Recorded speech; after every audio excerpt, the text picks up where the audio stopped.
me questionnez sur les 20 ans. J'aurais préféré que vous me disiez 30 ans. Et je vous explique pourquoi.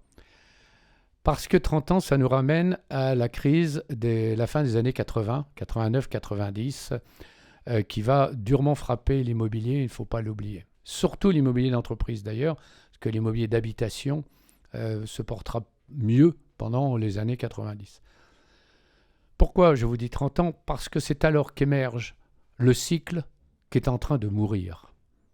Ce cycle commence avec la prise de pouvoir économique par la finance. Ne soyons pas ingrats. La finance a sauvé l'immobilier dans les années 90, finance essentiellement anglo-saxonne, venue. Et c'est l'émergence du cash flow, des taux de rentabilité interne, etc. Comment pouvez-vous expliquer que depuis plusieurs années, on investisse dans l'immobilier à taux réel négatif? Normalement, les bons financiers devraient hurler, puisque le taux apparent est non seulement inférieur à l'inflation, mais le taux déflaté est encore plus inférieur, même si l'inflation était faible. Ça ne pouvait pas durer, parce qu'alors ça veut dire que l'argent n'avait pas de valeur. Et c'est cela qui est en train de se bousculer, parce que le côté un peu, vicieux, qu'on n'avait pas bien vu, c'est que l'immeuble n'avait plus vraiment une valeur d'utilité, mais il avait une valeur financière. C'était les golden cash flow, si je puis dire, qui faisaient la loi. Et du coup, on s'éloignait des fondamentaux de l'industrie immobilière.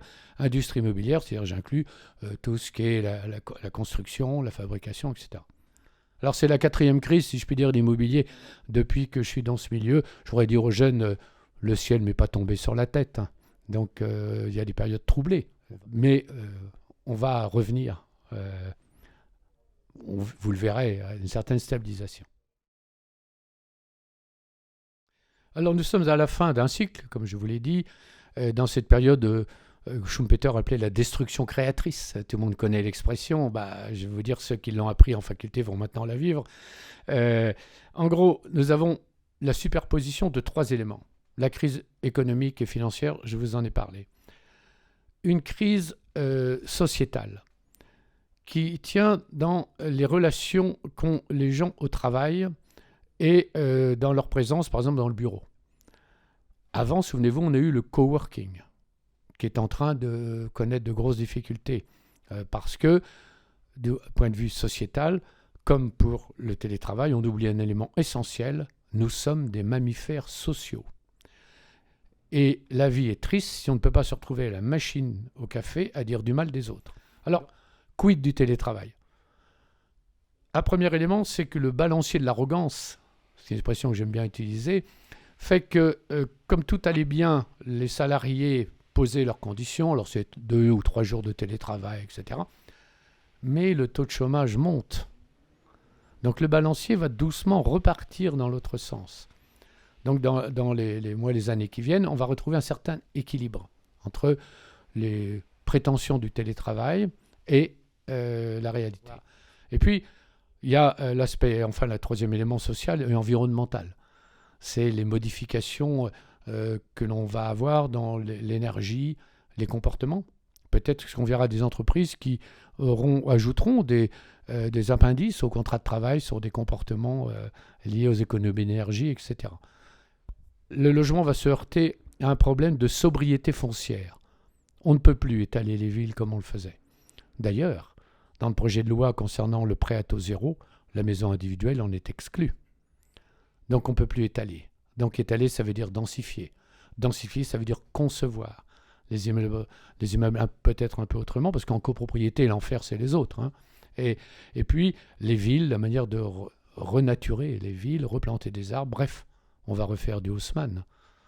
Tout le monde a oublié qu'Haussmann faisait des squares pour la fraîcheur et pour l'eau, quand il pleuvait trop, pour absorber l'eau.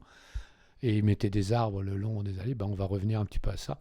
On va arrêter, comme on dit, des sols, l'artificialisation des sols. Bien malin qui peut y répondre. Alors les grandes lignes, je vous les ai tracées, c'est-à-dire des villes plus densifiées. Qui posera le problème de la circulation, de l'accès aux villes, etc. Comme on est dans cette période de transition, prenons un exemple, on fait énormément d'interdictions de véhicules ou de circulation des véhicules, prétexte de pollution. Mais maintenant, dans 10 ans, tous les véhicules sont électriques. Donc tous ces arguments tombent. Donc à ce moment-là, il faudra peut-être revenir à autre chose. Ensuite, la nature. Alors, la nature, c'est sur les toitures, etc. On parle des toitures végétalisées, des façades végétalisées. Je n'y crois pas trop, parce que ça demande un entretien considérable. Refaire une étanchéité là-dessous, c'est considérable. Alors les copropriétés, ça fera des charges assez compliquées. Donc on va, dans les 20 ans, on aura retrouvé notre équilibre entre le balancier, vous voyez, qui reviendra un petit peu à l'équilibre. Et puis, bon, on aura des villes sûrement plus agréables. Mais je crois que le plus important, c'est également, pour l'immobilier d'entreprise, la fin de ces classifications administrativo-crypto-fascistes d'utilisation des locaux. C'est né d'une période ancienne de l'aménagement du territoire. Quand vous pensez qu'à un moment, pour louer plus de 1000 m² de bureaux à Paris et dans sa région, il fallait un agrément, une autorisation administrative. Il n'y avait que 3 pays au monde qui avaient ça. L'Albanie, communiste, Téhéran et la France. Vous voyez que on était en bonne compagnie.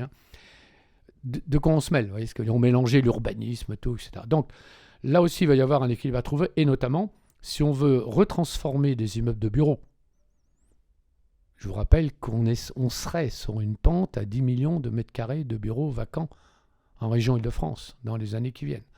Qu'est-ce qu'on va faire? Donc, il va falloir les affecter à autre chose, pas forcément du logement uniquement, mais à d'autres activités, ce que j'appelle le tertiaire, c'est-à-dire ce mélange de technologies de tertiaire. L'exemple typique, Business Immo en a parlé, c'est l'implantation d'une société à Clichy, dont j'ai malheureusement oublié le nom, et qui fabrique des pompes cardiaques, et qui a dans le même immeuble les labos de fabrication, technologie, et les bureaux, le tertiaire. Alors là, il faudra changer nos affectations, système d'affectation, d'urbanisme, etc.